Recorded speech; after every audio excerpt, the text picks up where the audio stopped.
Story number one. It was a cold November night in 2019 when I got assigned a last-minute delivery from a small electronics manufacturer in rural Pennsylvania to a distribution center in northern Ohio. I'd been trucking for nearly 15 years, but that night would be the most unsettling drive I'd ever experienced, and the kind of story I never expected to tell anyone. The load was standard, a dry van filled with sensitive electronic components, carefully crated and secured. I picked it up just as the sun was setting, the sky a deep purple streaked with the last embers of daylight. The factory was out in the middle of nowhere, nestled against dense woods that seemed to swallow the fading light.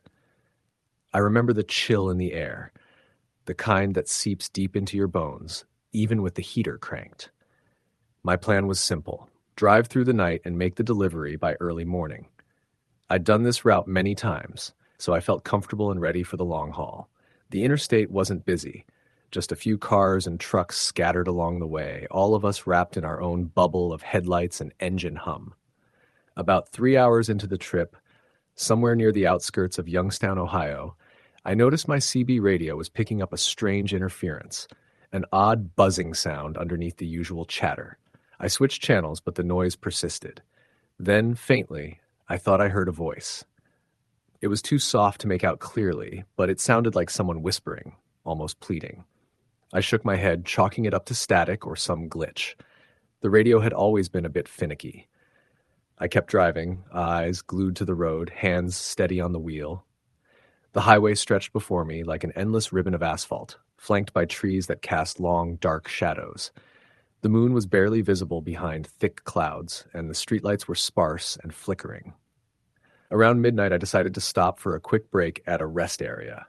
I pulled off the interstate, eased into a dimly lit parking lot, and cut the engine. I stepped out, my boots crunching on gravel, and stretched my legs. The night was silent except for the occasional rustling of wind through the trees. I took a sip of coffee and checked my load from the outside. Everything looked secure. That's when I saw it, something that made my blood run cold. Across the lot, near the tree line, was a figure. At first, I thought it was a man wearing a dark coat, standing perfectly still. But as my eyes adjusted, I noticed something wrong. The figure's posture was unnatural, too rigid, almost mechanical. It didn't move, didn't blink, didn't even seem to breathe. I felt a knot tighten in my stomach. I watched for a moment, then decided to walk over, figuring maybe it was someone stranded or in need of help. I grabbed my flashlight and headed toward the figure. The closer I got, the more I realized it wasn't human at all. The figure's skin, if you could call it that, was pale and waxy, stretched taut over its angular frame. Its eyes were dark hollows, empty and hollow, reflecting no light. It had no mouth, or if it did, it was sealed shut as if stitched or fused. I stopped dead in my tracks. The flashlight flickered once and died. For a moment, the world was swallowed by darkness. Then the figure shifted, just a fraction, turning its head toward me. I swear its eyes met mine, and I felt a coldness like I'd never known. Something ancient and wrong, like the void staring back. It raised a hand slowly, the fingers elongated and tipped with cracked, blackened nails. My instincts screamed at me to run. I turned and sprinted back to my truck, heart hammering, breath coming fast in the cold air. I slammed the door shut and locked it, fumbling with the keys to start the engine. The truck roared to life, and I peeled out of the rest area, tires spinning on gravel. As I drove back onto the interstate, I glanced in my rearview mirror. The figure was standing at the edge of the trees, unmoving again, watching me go. I couldn't shake the feeling that it was following me. The radio crackled again, louder this time. The whispering voice came through clearly. "Help!" I turned the volume up, but the voice didn't repeat. Just that one word, soft and desperate. For the next few hours, the atmosphere inside the cab shifted. The temperature dropped sharply, frost forming on the windows despite the heater running full blast. I could see my breath in the air, fogging up the glass. The load began to feel heavier somehow, like there was a pressure building inside the trailer. I tried to stay focused on the road, but every so often, I'd catch glimpses of something in the shadows, something moving just beyond the tree line, too quick to identify. Then the nightmare began. Near a desolate stretch of highway outside Cleveland, I noticed my GPS started acting strangely, rerouting me onto smaller, unfamiliar roads. The maps glitched, showing roads that didn't exist. I ignored it and kept to the main highway. But the truck's engine sputtered and died. I coasted onto the shoulder, heart racing, and tried to restart. Nothing. I got out, popped the hood, and saw nothing obviously wrong. Suddenly, the air turned still, a silence so deep it pressed against my eardrums. Then I heard the footsteps, slow, deliberate, crunching on gravel behind me. I spun around, flashlight raised. Nothing, just the trees swaying gently in the breeze. I went back inside the cab, locking the doors again. The footsteps circled the truck, pacing with a rhythm that matched my heartbeat. Suddenly, the rear doors of the trailer slammed shut with a violent bang. I jumped, fumbling for my phone to call for help. No signal. The radio blasted static, then a shriek that pierced my skull. I screamed, hands over ears, heart pounding. When the noise stopped, I looked out the window. There, just outside the passenger side door, was the figure. Closer now, its dark, hollow eyes boring into mine. It raised its hand again, and the whisper came once more. "Help me." I didn't wait. I forced the engine to turn over and floored it. The truck lurched forward, tires digging into gravel. As I sped away, the figure vanished into the night like a shadow swallowed by darkness. I drove straight through the night without stopping. At dawn, I pulled into the distribution center and unloaded the trailer. The crates were intact, but the air inside the trailer was icy cold, and the smell of damp earth lingered. I never told the company what happened. Who'd believe me? Weeks later, a local news story caught my eye. A missing person report from the area near that rest stop. A man disappeared without a trace. No clues, no witnesses, just vanished. Sometimes late at night when I'm parked alone, I swear I hear tapping on the trailer doors. Soft knocking, a desperate plea. And the whisper on the radio, faint but clear. Help me. It's a story I carry with me on every run. Because out there on the endless highways, sometimes you're not just hauling freight, you're hauling something else, something lost, something waiting. Story, the end. Story number 2. The hum of the diesel engine filled the cab as Jake rolled down the highway. He'd been on the road for nearly 12 hours, his rig laden with a load of refrigerated food, destined for a distribution center halfway across the state. The night was quiet, the roads sparsely traveled, and the moon was hidden behind thick clouds. His fatigue was creeping in, but the promise of a motel and a warm shower kept him going. He glanced at the clock, 2:17 a.m. His eyes felt heavy despite the caffeine, so he rolled down the window for some cold air, hoping it would refresh him. The crisp chill of the night rushed in, the faint smell of pine and earth filling the cab. The highway stretched ahead like a black ribbon, disappearing into the darkness. The next exit was still miles away, but he could make it. As Jake cruised along, his headlights caught something on the right side of the road. At first, it looked like a person standing beside the guardrail, wearing a dark jacket and jeans. His first thought was a stranded motorist. Jake slowed, gripping the wheel tighter, and flipped on his hazard lights. As he approached, the figure turned slightly toward him but didn't move. There was something off about the way the person stood. Too still, too rigid. Jake slowed to a crawl and rolled down his window. "Hey man, you need some help?" No response. He parked the rig on the shoulder, heart picking up pace. Getting out of the cab, he shivered despite the jacket he wore. The night air was unnervingly still. "Hey, are you okay?" Jake called again, stepping closer. The figure's head tilted in an unnatural way, the face obscured by shadow. Jake's flashlight scanned the figure. Then the man blinked. But it wasn't a normal blink. The eyelids fluttered spasmodically, and a strange sound escaped from his throat, like a rasping whisper. Jake stepped back. "Whoa, buddy, you look like you need a hospital or something." Suddenly, the figure lifted a pale, trembling hand and pointed toward the dark forest behind him, beyond the guardrail. Jake frowned, then looked that way. The trees swayed gently, but the darkness within looked alive, deeper than it should be. He shook his head, trying to clear the creeping unease. "Where's your car?" Jake asked. The man didn't answer. Instead, he dropped his hand and staggered toward the edge of the trees. "Hey, wait! You okay?" Jake called after him, but the man disappeared into the forest as if swallowed by shadows. Jake frowned, uneasy, but his fatigue was warping his judgment. He climbed back into his cab, locked the door, and pulled back onto the highway. His radio crackled briefly, then went silent. He shrugged, thinking it was just static. Minutes later, the road took a sharp curve, and Jake's headlights illuminated a broken-down semi-truck parked halfway across the lane, blocking his path. His heart skipped. Skipped. There was no reason for a rig to be there. No hazard lights, no signals. He slammed on the brakes, tires screeching, barely stopping in time. The radio burst to life with a chilling, distorted voice. "Help me." Jake's skin crawled. He looked around, searching for the source. There was no one in sight. He grabbed his flashlight and stepped out cautiously. The air felt thick, like it weighed down on him. He shone the light on the broken-down truck. The cab was empty. No driver. Jake's breath came out in short bursts. He checked the truck's windows, fogged from the inside. His skin prickled. He took a step back and heard the crunch of leaves behind him. Turning quickly, flashlight light sweeping, he found the man from before standing at the tree line, face pale and eyes wide. "Don't," the man rasped. Jake's pulse pounded. What don't I do?"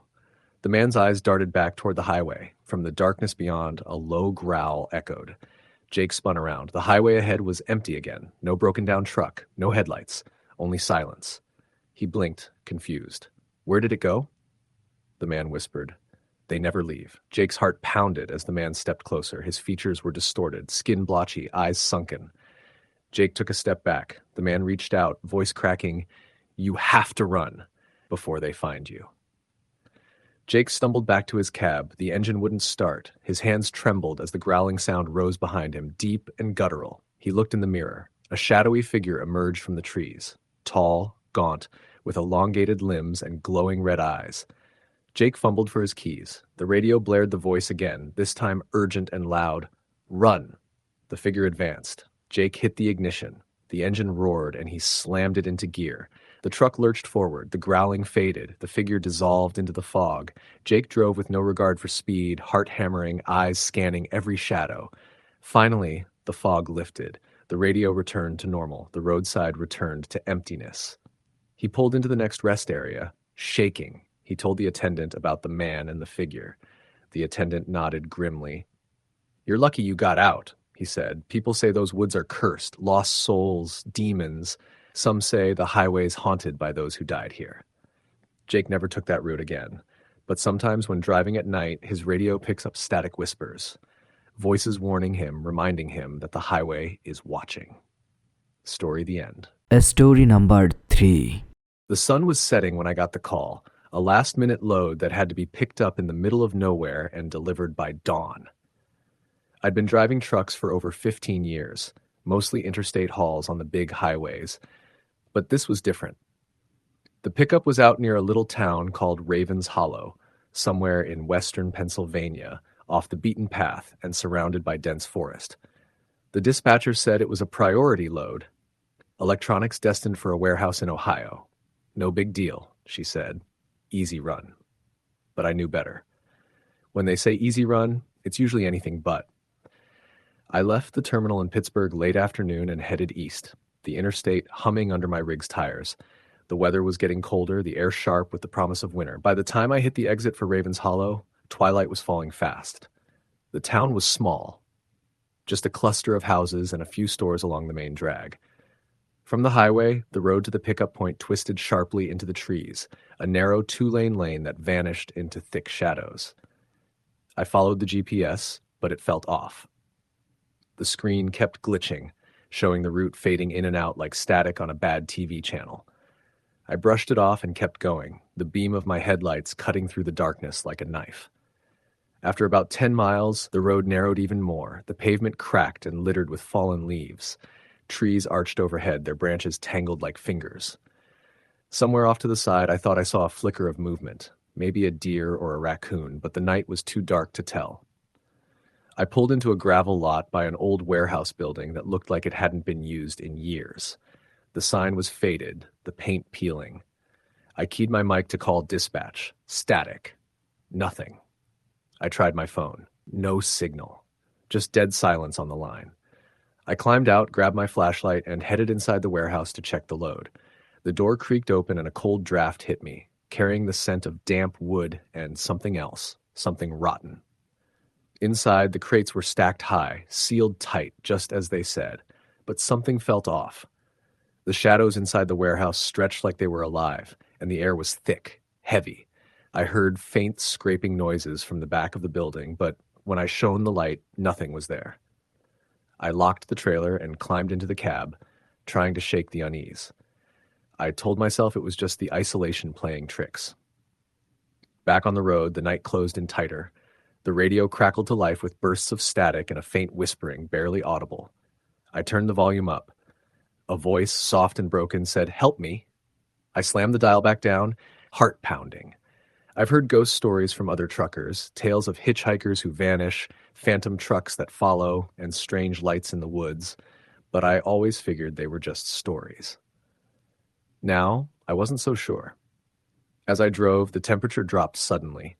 Frost formed on the windshield, and the heater struggled to keep the cab warm. My breath fogged the glass, and my hands trembled on the wheel. The road stretched ahead, empty except for the occasional glow of distant headlights. But then, in the distance, I saw something, a figure standing by the side of the road. It was a woman, wearing a long white dress that fluttered in a breeze I couldn't feel. She stood perfectly still, her face hidden by long dark hair.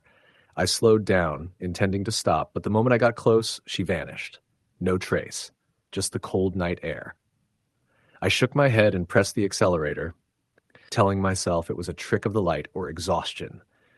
Hours later, near a deserted stretch outside Cleveland, the truck's engine sputtered and died. I coasted onto the shoulder, heart racing. I popped the hood. Nothing obvious. The night was silent except for the rustling trees. Suddenly, footsteps echoed behind me on the gravel, slow, deliberate. I spun around, flashlight raised, nothing. The footsteps circled, getting closer, then stopped. The rear trailer doors slammed shut with a deafening bang. I jumped into the cab, locked the doors, and tried the ignition. It turned over, but the cab felt icy cold. The radio burst to life with a scream. Not human, but something else, a sound that rattled my bones. I floored it, speeding down the highway, the scream fading behind me.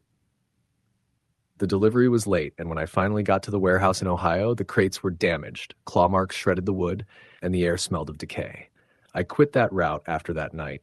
Some things you don't want to face alone on the road. Sometimes, when I'm parked at a rest stop late at night, I swear I hear tapping on my trailer doors. Soft, desperate, and the whisper, always the whisper, "Help me." Story the end. Story number 4. The night started out like any other on the road. I'd been trucking for close to 20 years, mostly hauling freight across the Midwest and the East Coast, but nothing about this run felt normal from the start. I picked up a load late on a Thursday evening in a small industrial park just outside Louisville, Kentucky. The dispatcher was vague about the delivery location, just a remote warehouse somewhere north of Columbus, Ohio, but said it was urgent. They wanted it there before dawn. I got loaded up with a dry van full of packaged electronics, secured everything tight, and did my usual pre-trip inspection. The sky was clear, the air was crisp with early fall chill, and traffic was light. I figured I'd make good time. As I pulled out of the yard, the sun was already dipping below the horizon. I flipped on the CB radio and tuned into the usual channels. Nothing but the usual banter between truckers and some static. The highway stretched out before me, smooth and empty. I settled into a steady rhythm, the miles melting away under my wheels. About an hour in, I noticed a figure standing by the side of the road just past a bend in the highway. It was a man, wearing a heavy coat and a cap pulled low over his face, waving his arm as if trying to flag me down. It was late, the area was isolated, and I was tired, but my gut told me to stop. I pulled over and rolled down my window. "Hey, need a ride?" I asked, peering out. The man didn't respond. He just stared, his eyes reflecting the headlights in a way that made my skin crawl. When I glanced at the back of his head, it looked like there was something wrong. His hair was patchy, like it'd been burnt or falling out. The air around him was cold. Too cold. "Sir?" I said, a little louder. He didn't move. Then suddenly, he turned slowly toward me. His face was pale, almost translucent, and his eyes were completely black. No whites, no pupils, just empty darkness. I slammed the door shut and locked it, heart pounding. The man just stood there, unmoving, staring after me as I peeled back onto the highway. I kept glancing in my mirrors, but he didn't follow. The night went on, but something felt off. My radio kept flickering with static and whispering voices I couldn't understand. The temperature inside the cab dropped suddenly. despite the heater running full blast. Hours later, near a stretch of isolated road in rural Ohio, the engine sputtered and died. I coasted onto the shoulder and tried to restart it. Nothing. The truck was dead. I stepped outside, the air biting cold. That's when I heard footsteps behind me, slow, dragging. I spun around, flashlight shaking in my hands, but there was nothing there. Suddenly, the rear doors of my trailer slammed shut with a loud bang. I jumped back inside, locked the doors, and tried the ignition again. The truck roared back to life. I hit the gas, tires spinning on gravel as I tore back onto the highway. The rest of the trip was uneventful, but the memory of that figure lingered. When I finally delivered the load, the warehouse manager told me nobody had been around that area for weeks, and no hitchhiker had been reported. A few days later, I heard on the news about a man who disappeared along that stretch of highway, a man matching the description of the figure I'd seen. I still drive those roads, but I never pick up hitchhikers anymore. Sometimes, late at night, when I'm parked alone, I hear faint tapping on my trailer doors and the faintest whisper in the static, "Help me." Story the end. Story number 5. The night was a black velvet sheet stretched across the Midwest sky, dotted sparsely with stars too distant to offer comfort. Marcus had been hauling freight for over a decade, the kind of job that took you through forgotten stretches of road and weather that made you question your choices at 2 a.m. He was used to the loneliness, the isolation. That night was no different, until it became the kind of night that would haunt him for years. He was driving a stretch of highway in rural Kansas, a road he'd taken countless times, but this trip was different.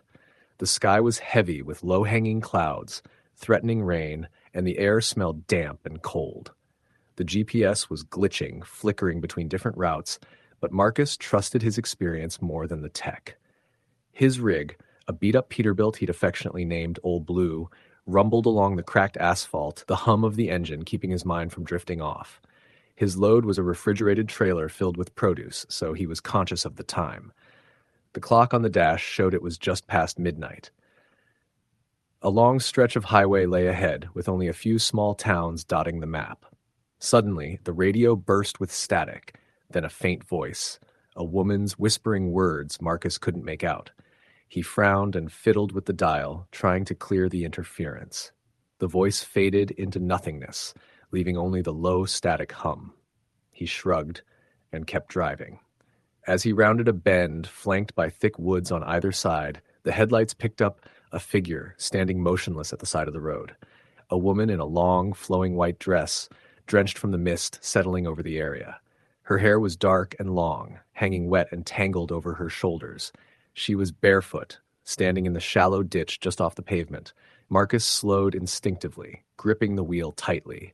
He rarely stopped on lonely roads at night, especially with a full load. Still, something about her unsettled him, but the isolation pressed on his mind like a weight. He flicked on his hazards and rolled the window down a crack.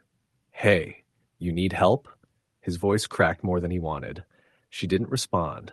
She just stared at him with hollow eyes, dark and empty. Marcus's heart started to hammer. The woman raised a pale hand slowly, pointing down the road behind him. He glanced over his shoulder. Nothing. "Ma'am, are you okay?" he said, voice trembling. Suddenly, she took a step forward, too quick, too fluid, and then vanished into the fog like smoke. Marcus blinked hard, sweat beading on his forehead, despite the chill. He looked back at where she'd stood. Nothing but mist and shadow. The hairs on his arms stood up. He tried to convince himself it was a trick of the light, exhaustion playing games with his mind. Shaking off the unease, he pressed on, but the fog thickened, curling around his truck like fingers. The radio crackled again, louder this time, the woman's voice clearer, but distorted. "Don't follow me." Marcus slammed his hand down on the volume knob. Silence. He glanced at the GPS. It blinked erratically, flashing alternate routes and impossible detours through the woods. The truck's headlights suddenly illuminated a small, dilapidated gas station off to the right. It looked abandoned, broken windows, rusted pumps, but a single dim light flickered inside. Against his better judgment, Marcus pulled in. The air was thick, and an eerie stillness pressed in. He killed the engine and grabbed his flashlight and keys. As he approached the station, the door creaked open slowly. Inside, the faint smell of gasoline mixed with something else, something metallic and cold. The place was empty except for a counter covered in dust and a calendar pinned to the wall, stuck on the date January 13th, 1987. Marcus frowned. He hadn't even been born then. Suddenly, a whisper echoed through the room. "You shouldn't be here." He spun around but saw nothing. The air grew colder. A shadow moved across the corner of his eye. Marcus's breath came in short bursts. He backed out of the station, heart pounding. Back in the cab, he tried the ignition. Nothing. The engine refused to turn over. His radio burst to life with that same voice, now urgent and pleading, "Please, don't leave me." Marcus was paralyzed. The fog pressed in thicker. In the rearview mirror, he saw movement. A figure appeared, a woman in a white dress, soaked and pale. Her eyes locked on his, her mouth opened in a silent scream. The engine coughed, then roared to life. Marcus hit the gas, tires spinning on the wet asphalt. The figure disappeared. But the radio whispered in his ear, "I'm still here." For miles he drove through the fog, the voice following, the sense of being watched never leaving. Days later, after telling the story to a truck stop attendant, Marcus learned the stretch of road was infamous. Years before, a young woman named Anna had died in a car accident near that gas station, a victim of a hit and run. No one had found her body for weeks. Since then, travelers spoke of a ghostly woman in white, wandering the fog, asking for help, but leading them to nowhere. Marcus never took that route again, and sometimes, when the night is heavy and the fog thick, he can still hear her voice through the static on the radio. Story the end. Story number 6. The highway stretched out in front of me like a ribbon of black silk, illuminated only by the dull glow of my truck's headlights. It was nearly 3 a.m., and I'd been on the road for almost 18 hours straight. The silence of the night pressed in, broken only by the steady thrum of my rig's engine and the occasional chirp from the CB radio. I was hauling a load of electronics from Texas to Ohio, a long run that tested both body and mind. I had stopped a couple of times for fuel and quick breaks, but the wariness was creeping into my bones, and I was counting the miles until I could finally pull into the truck stop and crash. The road was mostly empty, the occasional car or semi disappearing into the fog that had started rolling in thick and fast. The fog clung to the earth like a wet blanket, muffling sounds and making everything seem distant and unreal. About an hour outside of Little Rock, Arkansas, I was driving through a stretch of roads surrounded by dense woods on both sides.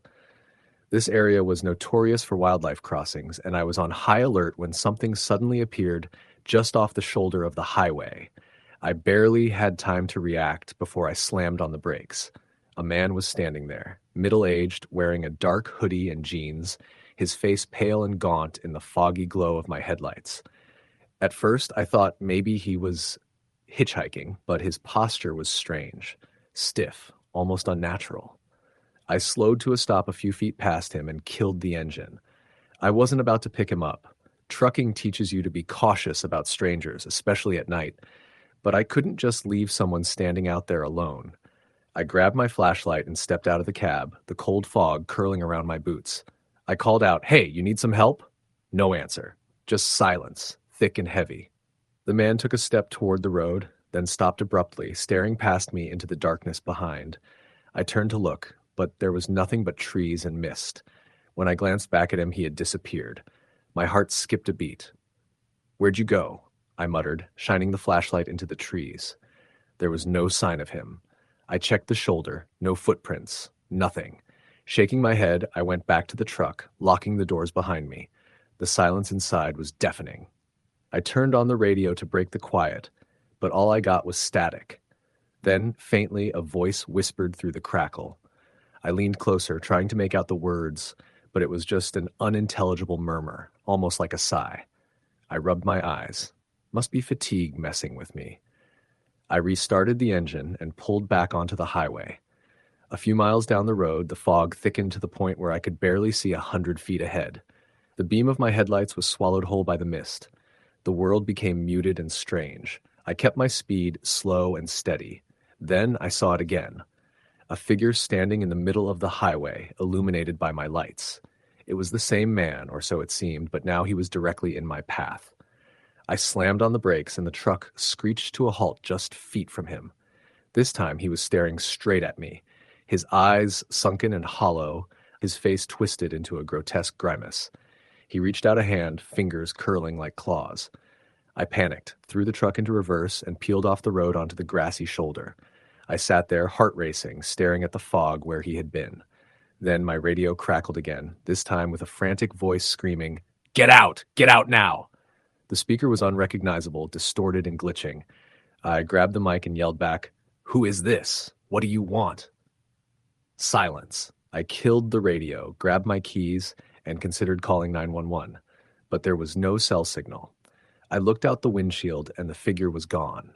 I breathed deeply, trying to calm myself. That's when I noticed something chilling. The road behind me was covered in fresh tire marks, a second set alongside mine.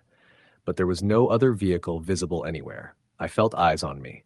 I spun the truck around and drove as fast as I dared through the fog.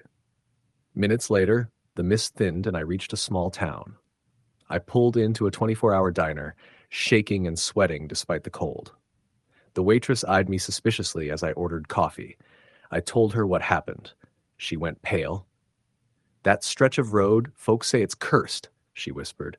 "There was a hit and run there about 15 years ago. A man driving drunk hit a pedestrian late at night and disappeared. Some say his ghost still walks that highway, trying to warn drivers or seek vengeance." I didn't sleep that night. The image of the man's hollow eyes haunted me. Over the next few weeks, I checked news reports and local archives. Sure enough, there had been an unsolved hit and run in that area. Victim unknown. A few other truckers shared similar stories. Strange figures on the road, voices on the radio, ghostly warnings. I learned to avoid that stretch altogether. But sometimes when I'm driving alone at night through thick fog, the radio crackles and I swear I hear a whisper, a warning, a plea to stop or else. Story the end. Story number 7. The highway was empty except for the dull hum of my rig's engine and the occasional flicker of distant headlights swallowed by the thick fog rolling in from the edges of the forest. I'd been trucking for nearly 20 years, hauling everything from produce to heavy machinery.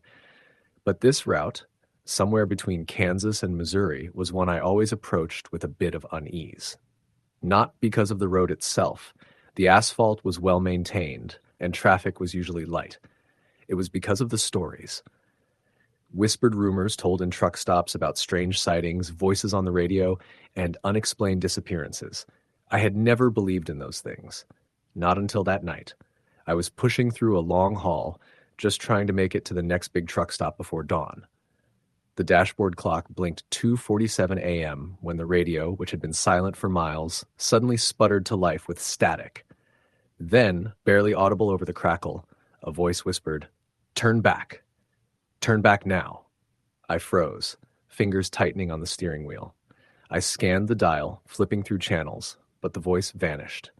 I convinced myself it was interference from some distant broadcast. Probably just my mind playing tricks after all the hours on the road. The fog grew thicker, pressing against the windshield like cold breath. Visibility dropped to barely 100 feet. I slowed to about 40 miles per hour, eyes darting along the white lines, looking for any sign of movement. That's when I saw her.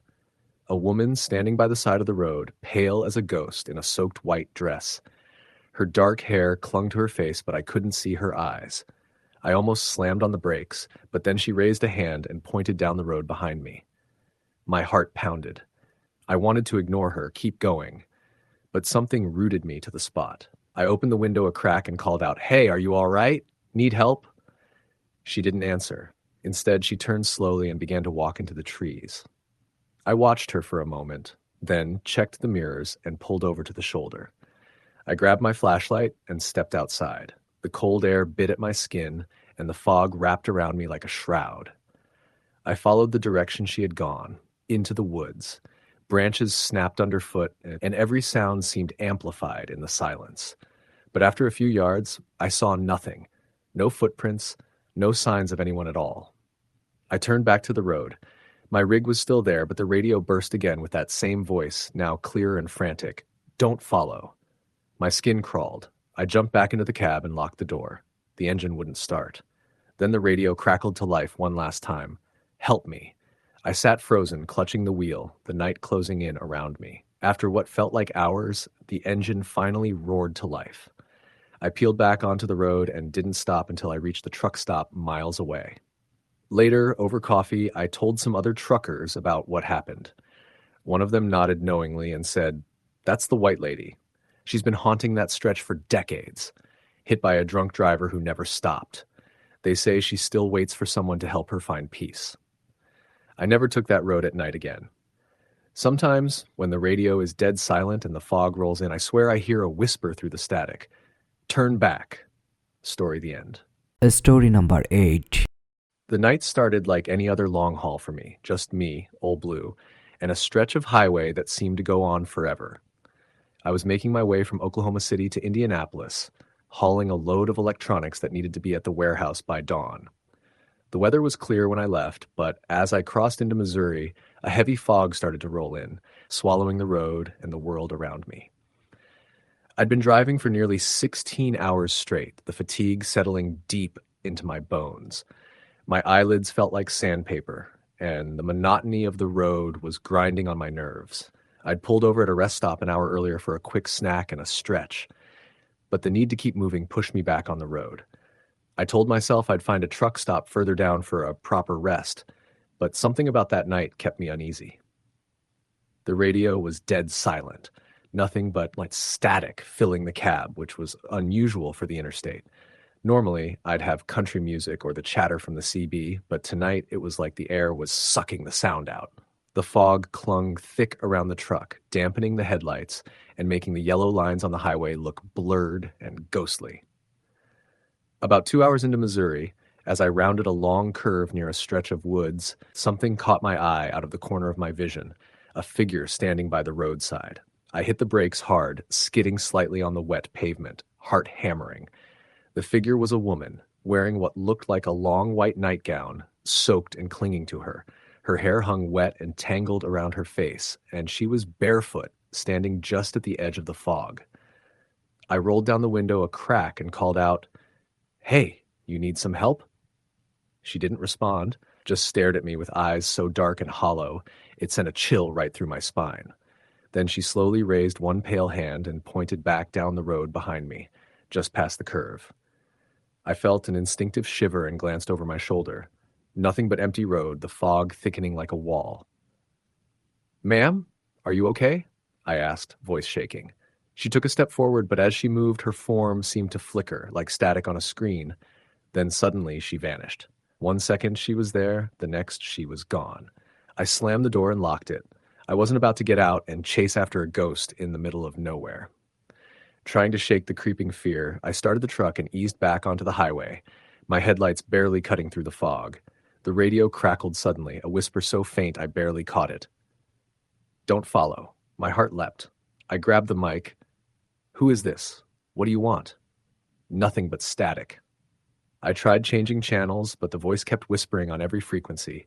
The words were impossible to ignore, urging me to turn back, but the stubborn part of me wanted to push through it, to prove there was nothing to fear. That's when the truck's engine sputtered and died. The fog thickened, pressing against the cab like a living thing. The silence around me was crushing. I reached for my phone to call for help. No signal. In the rearview mirror, I saw movement.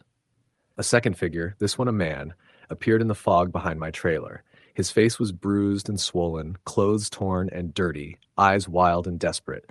I slammed my foot on the brake, locking the wheels. The radio burst to life again, the voice screaming, "Leave, now." Panic took over. I fumbled with the keys, trying to restart the engine. It caught with a cough and roared back to life. I didn't hesitate. I backed up, fishtailing on the slick asphalt, and peeled out onto the highway, pushing the truck as fast as I dared through the fog. The figure disappeared, but the feeling of being watched stayed with me all the way to the next truck stop. Inside the warm diner, the fluorescent lights buzzing overhead, I told the story to a few truckers nursing their coffees. One old-timer nodded grimly. "That stretch," he said, "was cursed ever since that wreck years back. A couple died in a crash out there. The guy was drunk and fled the scene, but the woman never made it. Folks say their spirits haunt that road, warning others or maybe trying to find peace." I looked up news reports on my phone when I got home. Sure enough, an accident nearly a decade ago matching that story, the driver never found. I never took that route at night again. But sometimes when I'm driving alone, late and tired, the radio will flicker to life and I'll hear a whisper, so soft I almost doubt it. Don't follow. Story the end.